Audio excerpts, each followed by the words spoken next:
Good evening everyone, welcome to civil services study.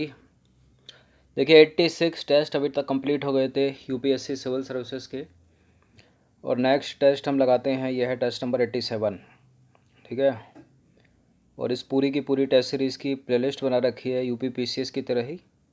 Description box में उसका link है, वहाँ पर आप टेस्ट नंबर 1 से लेकर 87 तक पहुँच सकते हो। चलिए स्टार्ट करते हैं। तो क्वेश्चन नंबर 1 पर आ जाइए। केंद्रीय औषधि मानक नियंत्रण संगठन से रिलेटेड कुछ स्टेटमेंट है यहाँ पर, बताना कि इनमें से कौन सा करेक्ट होगा। यह रसायन और उर्वरक मंत्रालय के अधीन एक निकाय है, केंद्रीय औषधि मानक नियंत्रण संगठन। इसके द्वारा दवाओं के आयात का विनियमन किया जाता है। बताइए। देखिए पहला स्टेटमेंट इनकरेक्ट है, स्वास्थ्य और परिवार कल्याण मंत्रालय के अधीन एक निकाय है। ठीक है, दूसरा वाला करेक्ट है, तो बी है इसका आंसर। तो केंद्रीय औषधि मानक नियंत्रण संगठन CDSCO स्वास्थ्य और परिवार कल्याण मंत्रालय के तहत भारतीय दवा एवं चिकित्सा उपकरणों के लिए राष्ट्रीय नियामक संस्था है। तो पहला स्टेटमेंट गलत हो जाता है, क्योंकि स्वास्थ्य और परिवार कल्याण मंत्रालय के अधीन है। देखिए औषध और कॉस्मेटिक अधिनियम के अंतर्गत केंद्र सरकार द्वारा सौंपे गए कार्यों के निर्वहन के लिए औषधियों के उत्पादन, बिक्री और वितरण का विनियमन राज्य प्राधिकरण का कार्य है। CDSCO के प्रमुख कार्यों में शामिल हैं कौन कौन से कार्य? CDSCO यानी केंद्रीय औषधि मानक नियंत्रण संगठन। देखिए दवाओं के आयात का नियामक नियंत्रण करना, नई दवाओं और नैदानिक परीक्षणों की मंजूरी, ड्रग्स कंसल्टेंट कमेटी और ड्रग्स तकनीकी सलाहकार बोर्ड की बैठकों का आयोजन करना, और कुछ लाइसेंस के अनुमोदन के रूप में केंद्रीय लाइसेंस अनुमोदन प्राधिकरण द्वारा CDSCO मुख्यालय का उपयोग किया जाता है। ठीक है, ये सब इसके कार्य हैं। क्वेश्चन नंबर 2 पर आ जाइए। निम्नलिखित कथनों पर विचार करेंगे। दो स्टेटमेंट है यहाँ पर, बताने कि इनमें से कौन सा करेक्ट होगा। पहला स्टेटमेंट है विस्तारित निर्माता जिम्मेदारी यानी EPR एक उत्पाद से जुड़ी सभी पर्यावरणीय लागतों को जोड़ने की एक रणनीति है। EPR यानी विस्तारित निर्माता जिम्मेदारी पर्यावरण के अनुकूल उत्पादों के डिजाइन के लिए निर्माताओं को प्रोत्साहित करने हेतु वित्तीय प्रोत्साहन का उपयोग करता है। क्या? बताइए। बिल्कुल, ये दोनों के दोनों स्टेटमेंट करेक्ट हो जाते हैं। यहाँ पर सी है इसका आंसर। तो देखिए EPR यानी एक्सटेंडेड प्रोड्यूसर रेस्पॉन्सिबिलिटी विस्तारित निर्माता जिम्मेदारी एक उत्पाद से जुड़ी सभी पर्यावरणीय लागतों को उस उत्पाद के बाजार मूल्य के साथ जोड़ने की एक रणनीति है। तो पहला वाला स्टेटमेंट करेक्ट हो जाता है। EPR यानी एक्सटेंडेड प्रोड्यूसर रेस्पॉन्सिबिलिटी इस सिद्धांत पर आधारित है कि एक निर्माता किसी भी उत्पाद के इस प्रकार से निर्माण की क्षमता रखता है कि वह उत्पाद पर्यावरण को बिना नुकसान पहुंचाए अपने उपभोक्ताओं की आवश्यकताओं को पूरा कर सके। इस सिद्धांत के अनुसार निर्माता का उत्पाद डिज़ाइन और विपणन पर सबसे अधिक नियंत्रण होता है, साथ ही विषाक्तता एवं कचरे को कम करने की सबसे बड़ी क्षमता तथा जिम्मेदारी भी। क्वेश्चन नंबर 3 पर आ जाइए। एरोमा मिशन के संदर्भ में निम्नलिखित कथनों पर विचार कीजिए। देखिए इसे वैज्ञानिक और औद्योगिक अनुसंधान परिषद यानी CSIR द्वारा लॉन्च किया गया है। इसका उद्देश्य है सुगंधित फसलों यानी एरोमेटिक क्रॉप्स की खेती के माध्यम से किसानों की आय को बढ़ाना। सुगंधित फसलों की खेती के माध्यम से किसानों की आय को बढ़ाना करेक्ट है स्टेटमेंट। CSIR द्वारा लॉन्च किया गया है एरोमा मिशन, वैज्ञानिक और औद्योगिक अनुसंधान परिषद। बिल्कुल ये करेक्ट हो गया, दोनों के दोनों स्टेटमेंट सी है इसका आंसर। तो वैज्ञानिक और औद्योगिक अनुसंधान परिषद यानी CSIR ने एरोमा मिशन शुरू किया है। इसका उद्देश्य है उच्च मूल्य की खेती और सुगंधित फसलों की उच्च मांग के माध्यम से किसानों की आय में वृद्धि करना। कौशल भारत पहल के अंतर्गत 45,000 कुशल मानव संसाधनों को प्रशिक्षित किया जाएगा, जो गुणवत्तारोपण सामग्री, आश्वन, अंशांकन और मूल्यवर्धन को बढ़ाने में सक्षम है। ठीक है, तो दोनों के दोनों स्टेटमेंट करेक्ट हैं। क्वेश्चन नंबर 4 पर आ जाइए। ऑर्फन ड्रग्स से रिलेटेड कुछ स्टेटमेंट है यहाँ पर। देखिए सार्वजनिक स्वास्थ्य की ज़रूरतों के फलस्वरूप इसे दवा उद्योग द्वारा विकसित किया गया है। इसे किसे? ऑर्फन ड्रग्स को। इसका उपयोग दुर्लभ बीमारियों या विकार के इलाज में किया जाता है। देखिए करेक्ट हैं दोनों के दोनों स्टेटमेंट, सी है इसका आंसर। तो ऑर्फन ड्रग्स का उद्देश्य ऐसी दुर्लभ बीमारियों का इलाज करना है जिनके उपचार हेतु दवाओं के निर्माण के प्रति प्रायोजक अनिच्छुक हों। ठीक है, ये फार्मास्यूटिकल्स उद्योग द्वारा आर्थिक लाभ के लिए नहीं बल्कि सार्वजनिक हित के लिए विकसित किए गए हैं। तो पहला स्टेटमेंट करेक्ट हो जाता है। एक नए अणु की खोज से लेकर उसके विपणन तक की प्रक्रिया लंबी, महंगी और बहुत अनिश्चित, ठीक है, होती है। अब लंबी में कितनी लंबी? औसतन 10 साल। और महंगी कितनी? कई दसियों लाख यूरो। और बहुत अनिश्चित यानी परीक्षण किए गए 10 अणुओं के बीच केवल एक चिकित्सकीय प्रभाव का होगा केवल, ठीक है। एक दुर्लभ बीमारी का इलाज करने के इरादे से दवा विकसित करना शोध के लिए निवेश की गई पूंजी की वसूली की अनुमति नहीं देता है, ठीक है। फिर से सुन लीजिए, एक दुर्लभ बीमारी का इलाज करने के इरादे से दवा को विकसित करना शोध के लिए निवेश की गई पूंजी की वसूली की अनुमति नहीं देता है। क्वेश्चन नंबर 5 पर आ जाइए। निम्नलिखित में से कौन सा संकेतक ग्लोबल हंगर इंडेक्स की गणना का मापक है? अल्प पोषण, बाल मृत्यु दर, child wasting, child stunting.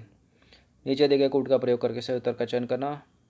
Global hunger index 2020 में भारत की कौन सी रैंक है? आगे प्रश्न बनाया है इसके ऊपर, ठीक है। 94 में चल बता देते हैं। चलिए, अल्प पोषण है, चाइल्ड वेस्टिंग है, चाइल्ड स्टंटिंग है, बाल मृत्यु दर है, सारे के सारे हैं 1 2 3 4। इसका आंसर हो जाएगा डी। तो देखिए, ग्लोबल हंगर इंडेक्स वैश्विक भूख सूचकांक की गणना के संकेतक हैं अल्प पोषण, चाइल्ड वेस्टिंग, चाइल्ड स्टंटिंग और बाल मृत्यु दर। अल्प पोषण यानी ऐसी जनसंख्या को अल्प पोषित, ठीक है, ऐसी जनसंख्या जो अल्प पोषित है अर्थात जिसे कैलोरी भोजन में पर्याप्त नहीं मिल रही। चाइल्ड वेस्टिंग, इस श्रेणी के अंतर्गत 5 साल से कम उम्र के बच्चे आते हैं जिनका वजन उनकी लंबाई के अनुपात में कम होता है। चाइल्ड स्टंटिंग, इस श्रेणी के अंतर्गत 5 वर्ष से कम उम्र के ऐसे बच्चे आते हैं जिनकी लंबाई आयु के अनुपात में कम होती है। और बाल मृत्यु दर का तो सभी को पता होगा, 1 वर्ष के भीतर 5 वर्ष तक के बच्चों की मृत्यु दर को बाल मृत्यु दर कहते हैं, ठीक है। 1 वर्ष से करते हैं यहाँ पर, 1 वर्ष से 5 वर्ष के भीतर बच्चों की मृत्यु को बाल मृत्यु दर कहते हैं। क्वेश्चन नंबर 6 पर आ जाइए। निम्नलिखित में से कौन येपन शब्द का सबसे अच्छा वर्णन करता है? क्या है येपन? क्या निकोबार द्वीप की कोई जनजाति है येपन, या प्राकृतिक संसाधन अनुसंधान संस्थान में विकसित चावल की कोई नई किस्म है, या फिर अरारोट मणिपुर में पाए जाने वाले औषधीय गुणों की एक प्रजाति है, या तमिलनाडु में प्रचलित कला का कोई रूप है येपन? बताइए क्या है। देखिए, येपन जो है कोई जनजाति नहीं है, कोई कला का रूप नहीं है, यानी कल्चर भी नहीं है, ये कुछ कोई चावल की किस्म भी नहीं है, ये तो एक औषधीय गुणों की प्रजाति है। अरारोट मणिपुर में पाई जाने वाली, सी है इसका आंसर। तो येपन यानी ईस्ट इंडियन अरारोट को वैज्ञानिक रूप से कहते हैं क्यूरुमा एंगुस्टिफोलिया। क्या कहते हैं? क्यूरुमा एंगुस्टिफोलिया, ठीक है, जिसे एक चिकित्सा जड़ी बूटी के रूप में मान्यता प्राप्त है। इसे मणिपुर में येपन, थडो कुकी में, आइपा हिंदी में और तिखुर मलयालम में, कोबा और पोला में कुतुपा कहा जाता है, ठीक है। पौष्टिक होने के साथ ही कुछ पुरानी बीमारियों के इलाज में इसका उपयोग आहार के रूप में किया जा सकता है, जिसका कोई प्रतिकूल प्रभाव नहीं पड़ता है, जैसे बुखार से बचाव, पाचन तंत्र की समस्या हो, फेफड़ों और मूत्र से संबंधी कोई समस्या हो, और साथ ही शिशुओं हेतु दूध की आपूर्ति के लिए इसको भी उपयुक्त किया था, मतलब उसके लिए भी उपयुक्त होती है, ठीक है, शिशुओं हेतु दूध की आपूर्ति के लिए भी येपन। क्वेश्चन नंबर 7 पर आ जाइए। वैश्विक भुखमरी सूचकांक यानी ग्लोबल हंगर इंडेक्स 2020 के संबंध में निम्नलिखित कथनों में से कौन सा कथन सही है? पहला स्टेटमेंट है, यह खाद्य और कृषि संगठन द्वारा जारी किया गया है। भारत में स्टंटिंग से ग्रसित बच्चों की संख्या बढ़ रही है। सूचकांक में भारत को नेपाल से नीचे रैंक दी गई है, यानी देखा जाए तो नेपाल की स्थिति अच्छी है और भारत की खराब है। देखिए, पहली बात तो ग्लोबल हंगर इंडेक्स जो है ना, वो खाद्य और कृषि संगठन यानी FAO के द्वारा जारी नहीं किया जाता, ठीक है, कंसर्न वर्ल्ड वाइड, ठीक है, कंसर्न वर्ल्ड वाइड और वेल्ट हंगर हेल्प, ठीक है, एक आयरिश संस्था है और एक जर्मनी का संगठन है, उन दोनों के द्वारा संयुक्त रूप से जारी की जाती है ग्लोबल हंगर इंडेक्स रिपोर्ट। तो गलत हो गया पहला स्टेटमेंट, अब पहला गलत हो गया तो दो कटेंगे, ए और डी। भारत में स्टंटिंग से ग्रसित बच्चों की समस्या जो है वो घट रही है पिछले कुछ वर्षों में, ठीक है। 2010 में जहां 43% थी, अब घटकर 20 में हो गई है लगभग 37%। तो दूसरा वाला भी गलत हो जाता है, सूचकांक में भारत को नेपाल से नीचे रैंक दी गई है। ये तीसरा वाला करेक्ट है, केवल सी हो जाएगा इसका आंसर, ठीक है। भारत की जो रैंक है वो 94 है और जो नेपाल की रैंक है 94 से कम है, ठीक है। देखते हैं कितनी है। तो देखिए ग्लोबल हंगर इंडेक्स 2020 जो है कंसर्न वर्ल्ड वाइड और वेल्ट हंगर हेल्प द्वारा संयुक्त रूप से तैयार की गई है। कंसर्न वर्ल्ड वाइड जो है एक आयरिश एजेंसी है और वेल्ट हंगर हेल्प एक जर्मनी संगठन है, इसके द्वारा संयुक्त रूप से तैयार की जाती है ग्लोबल हंगर इंडेक्स रिपोर्ट। इसने भारत में भूख के स्तर को गंभीर करार दिया है, ठीक है, और कई वर्षों से गंभीर ही करार दे रही है रिपोर्ट। तो पहला स्टेटमेंट गलत है क्योंकि वहाँ लिखा था FAO। अब देखिए ग्लोबल हंगर इंडेक्स 2020 के अनुसार 5 वर्ष से कम उम्र के बच्चों में भुखमरी अभी भी शीर्ष पर है, किंतु 2010 में इसका स्तर जो 42% था 2020 में गिरकर लगभग 37 हो गया, ठीक है। तो कम हुआ है ना 10 वर्षों में, इसलिए गलत है दूसरा स्टेटमेंट, वो कह रहा बढ़ रही थी। देखिए भारत में वैश्विक भूख सूचकांक यानी ग्लोबल हंगर इंडेक्स 2020 में 107 देशों में भारत 94वें स्थान पर है। रिपोर्ट के अनुसार देखें तो बांग्लादेश 75वें स्थान पर है, म्यांमार 78वें स्थान पर, पाकिस्तान 88वें स्थान पर और नेपाल 73वें स्थान पर और श्रीलंका है 64वें स्थान पर। यानी भारत के सारे पड़ोसी देश भारत से अच्छी स्थिति में है, यानी उनके बच्चे भूख से कम मरते हैं और भारत में अधिक मरते हैं, ठीक है। चलिए नेक्स्ट प्रश्न पर बढ़ते हैं। चलिए क्वेश्चन नंबर 8 पर आ जाइए। निम्नलिखित कथनों पर विचार करना है, दो स्टेटमेंट है यहाँ पर, बताइए कि इनमें से कौन सा करेक्ट होगा। दुनिया में सबसे ज़्यादा मल्टी ड्रग प्रतिरोधी टीबी यानी MDR टीबी के मामले भारत में हैं। MDR टीबी का उपचार पहली पंक्ति दवाओं से नहीं किया जा सकता। फर्स्ट लाइन ड्रग से उपचार किया जा सकता है क्या मल्टी ड्रग प्रतिरोधी टीबी का? बिल्कुल नहीं किया जा सकता, करेक्ट है, पहला भी करेक्ट है, भारत, ये सी है इसका आंसर। तो देखिए एनुअल इंडिया टीबी रिपोर्ट 2019 के अनुसार सबसे ज़्यादा मल्टी ड्रग प्रतिरोधी टीबी के मामले भारत में ही हैं। देश में 2018 में 21.5 मिलियन से अधिक तपेदिक यानी टीबी के मामले दर्ज किए गए थे, जो वर्ष 2017 की तुलना में 17% अधिक हैं, इसलिए पहला स्टेटमेंट करेक्ट हो जाता है। मल्टी ड्रग प्रतिरोधी तपेदिक यानी MDR टीबी का एक रूप है जो बैक्टीरिया के कारण होता है तथा इसे पहली पंक्ति दवाओं के प्रति अनुक्रिया होती है इसके अंदर, यानी इसको फर्स्ट लाइन ड्रग से जो है वो नहीं सही किया जा सकता। इसके लिए जो है दूसरी पंक्ति की दवाओं यानी सेकेंड लाइन ड्रग्स का जो है उपयोग किया जाता है, ठीक है। अगर यहाँ होता कि MDR टीबी का उपचार फर्स्ट लाइन ड्रग से किया जा सकता है तो गलत हो जाता है स्टेटमेंट, क्योंकि नहीं किया जा सकता, सेकेंड लाइन ड्रग से किया जाता है, ठीक है। क्वेश्चन नंबर 9 पर आ जाइए। नीम कोटेड यूरिया के संदर्भ में निम्नलिखित कथनों पर विचार कीजिए। पहला स्टेटमेंट है, यह यूरिया नाइट्रीकरण की प्रक्रिया को धीमा कर देता है। यह नाइट्रोजन की लिंचिंग को रोकता है कि बढ़ाता है। इसके द्वारा औद्योगिक उपयोग के लिए यूरिया के विभिन्न स्वरूपों में परिवर्तन का परीक्षण किया जा सकता है, बताइए कौन सा करेक्ट है। नीम कोटेड यूरिया क्या यूरिया नाइट्रीकरण की प्रक्रिया को धीमा करता है, तेज करता है? धीमा करता है, करेक्ट है स्टेटमेंट। नाइट्रोजन की लिंचिंग को रोकता है, करेक्ट है दूसरा वाला स्टेटमेंट भी। इसके द्वारा औद्योगिक उपयोग के लिए यूरिया के विभिन्न स्वरूपों में परिवर्तन का परीक्षण किया जा सकता है, तीसरा भी करेक्ट है, तीनों के तीनों करेक्ट। तो देखिए यूरिया में मौजूद लगभग 30 से 40% नाइट्रोजन का उपयोग पौधों द्वारा किया जाता है। नीम के तेल का लेप नाइट्रेट को धीरे धीरे मिट्टी में छोड़ने में मदद करता है, ठीक है, और फसलों के पोषक तत्वों को अवशोषित करने के लिए अधिक समय देता है, तो पहला वाला स्टेटमेंट करेक्ट।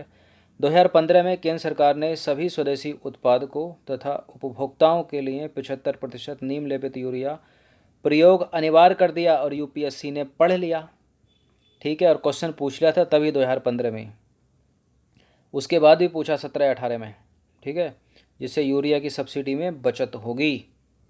अब देखिए नीम कोटेड यूरिया के लाभ देखते हैं कौन कौन से। यह मिट्टी में नाइट्रोजन की लिंचिंग को रोकता है और इस तरह से यह मिट्टी को नुकसान होने से बचाता है, ठीक है। इससे यूरिया की लिंचिंग के कारण भूमिगत जल के दूषित होने की संभावना या आशंका जो है वो कम हो जाती है। चूँकि नीम कोटेड यूरिया के उत्पादन के लिए नीम के बीजों को संग्रह करने की आवश्यकता होती है, इसलिए यह ग्रामीण क्षेत्रों में रोजगार के अवसर पैदा कर सकता है। नीम कोटेड यूरिया के प्रयोग से औद्योगिक उपयोग के लिए यूरिया के परिवर्तन का परीक्षण या जांच किया जा सकता है। क्वेश्चन नंबर 10 पर आ जाइए। 9 हो गए हैं, 10 है, अंतिम प्रश्न है। K2-18b के संदर्भ में निम्नलिखित कथनों पर विचार करेंगे। K2-18b क्या शनि का एक प्राकृतिक उपग्रह है? इसके वायुमंडल में जलवाष्प के निशान पाए गए हैं। यह गोल्डीलॉक्स जोन में स्थित है। बताइए कौन सा करेक्ट है। देखिए, पहली बात तो K2-18b कोई उपग्रह नहीं है, ये खुद ही एक ग्रह है, खुद ही एक प्लैनेट है, तो गलत है दूसरा वाला, पहला वाला स्टेटमेंट। इसके वायुमंडल में जलवाष्प के निशान पाए गए हैं, दूसरा वाला सही है। और गोल्डीलॉक्स जोन में स्थित है, बिल्कुल तीसरा वाला भी सही है। तो 2 और 3 सी है इसका आंसर है। तो देखिए, K2-18b एकमात्र ऐसा ग्रह है जो सौरमंडल के बाहर एक ऐसे तारे की परिक्रमा करता है जिससे यह ज्ञात होता है कि वहाँ पर वायु और तापमान के साथ साथ जीवन की संभावनाएं भी मौजूद हैं।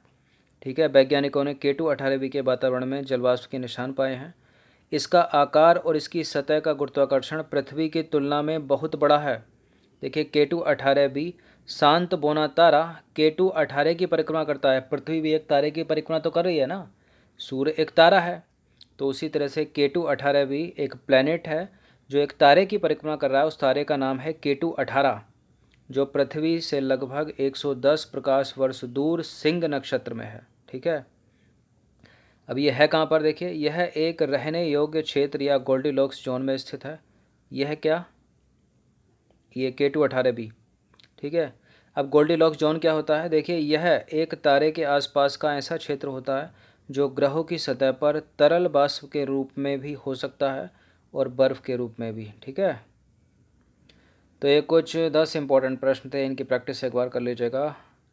इस पूरी की पूरी टेस्ट सीरीज़ का लिंक डिस्क्रिप्शन बॉक्स में मिल जाएगा, वहाँ पर आप टेस्ट नंबर 1 से लेकर इस टेस्ट तक पहुँच सकते हो। धन्यवाद।